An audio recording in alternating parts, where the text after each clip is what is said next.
The European Union has tabled for a plan for North African countries to host detention centres for migrants.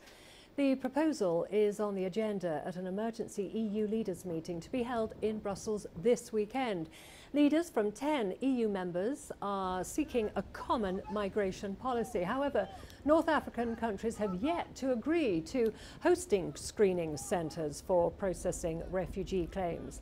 The EU Commission's migration chief, Dimitris Avramopoulos, is hoping to work with Algeria, Egypt, Libya, Tunisia, Niger and Morocco.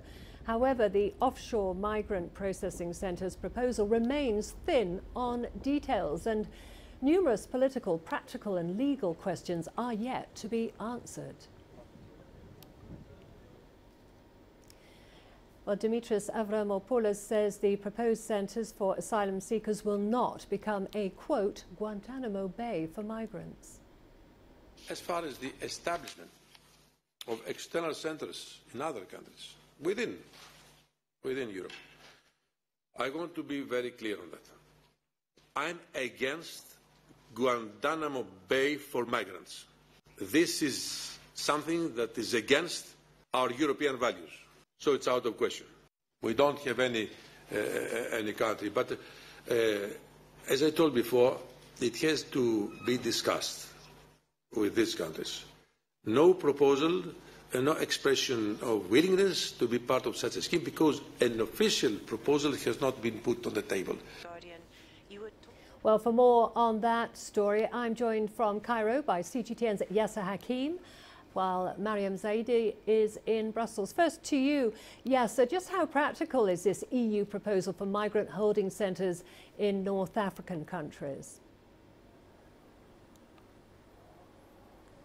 Obviously, theoretically speaking, on paper, it may look good for Europe, but I don't think it will be an easy mission to get the acceptance of North African countries to go ahead with this plan, especially countries like Egypt, which has several times made it clear that it does not accept having refugee camps in its borders.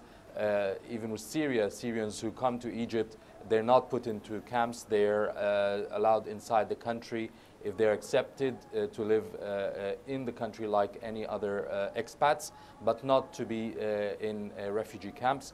Obviously, any guarantees that this would not be another Guantanamo Bay is also a sticking point. With Libya, for example, with the lack of security there, how can you guarantee that these camps will not be turned into detention camps rather than housing for temporary housing for the refugees until it's decided where they would go afterwards?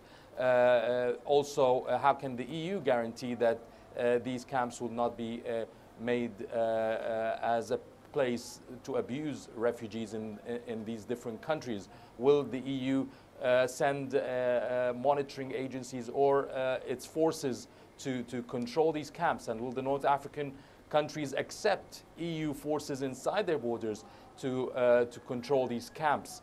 So there's a lot of sticking points, which makes it quite a tough plan to accept by some countries in North Africa. Okay, Yasser, thank you for that. Mariam, as Yasser was saying, quite a few sticking points there. How would the EU go about convincing North African countries to host migrant processing centres? Hi, Karen and Yasser. Well, Yasser is quite right with his analysis. From the EU side, the EU Commission has really tried and it's failed to impose a kind of refugee quota system on EU countries. So they know what hasn't worked in the past, and there's obviously lots of opposition within EU member states to any system where countries are forced to take in migrants or refugees. What has worked for the EU in the past and stopped the massive flows of refugees into the EU have been deals with third countries like Turkey. So basically money for hosting refugees, essentially. And, even the Visegrad group are happy to really give money to secure the EU's external borders. So what we've seen in draft guidelines from the EU's mini-migration summit on Sunday, and also for the big EU leaders summit next week, are proposals to create a regional disembarkation scheme. So hopefully we will know more details come Sunday. But what it is, as Yasser was also pointing out, is that it entails North African countries such as Algeria, Egypt, Libya, Tunisia, Nigeria, Morocco to really get on board with screening migrants and to stop them essentially coming into Italy. No doubt the EU will, of course, make this a deal that is beneficial for each country to make sure that they would be willing to comply.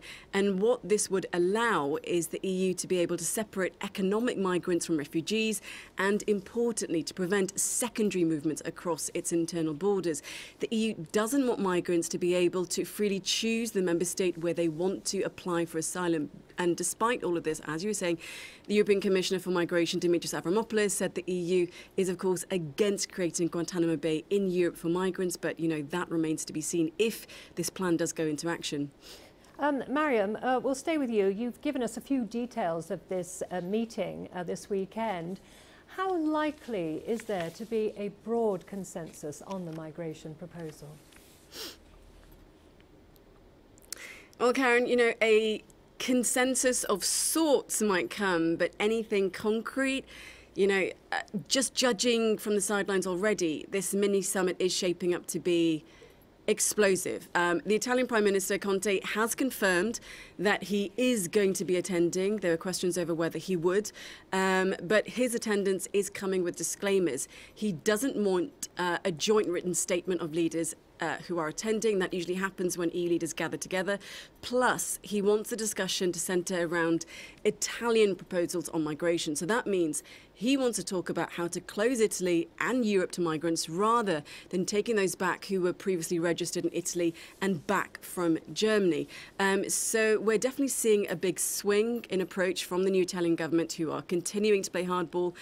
Also at this mini-summit, who's not coming on Sunday, Hungary's Prime Minister Viktor Orban, who's also let Europe be known on behalf of the Visegrad group of 4 countries that they're not going to be attending. So you have the Czech Republic, Hungary, Poland and Slovakia, who are all part of this group and who are also quite, or you could say, not on board with the EU's migration policy.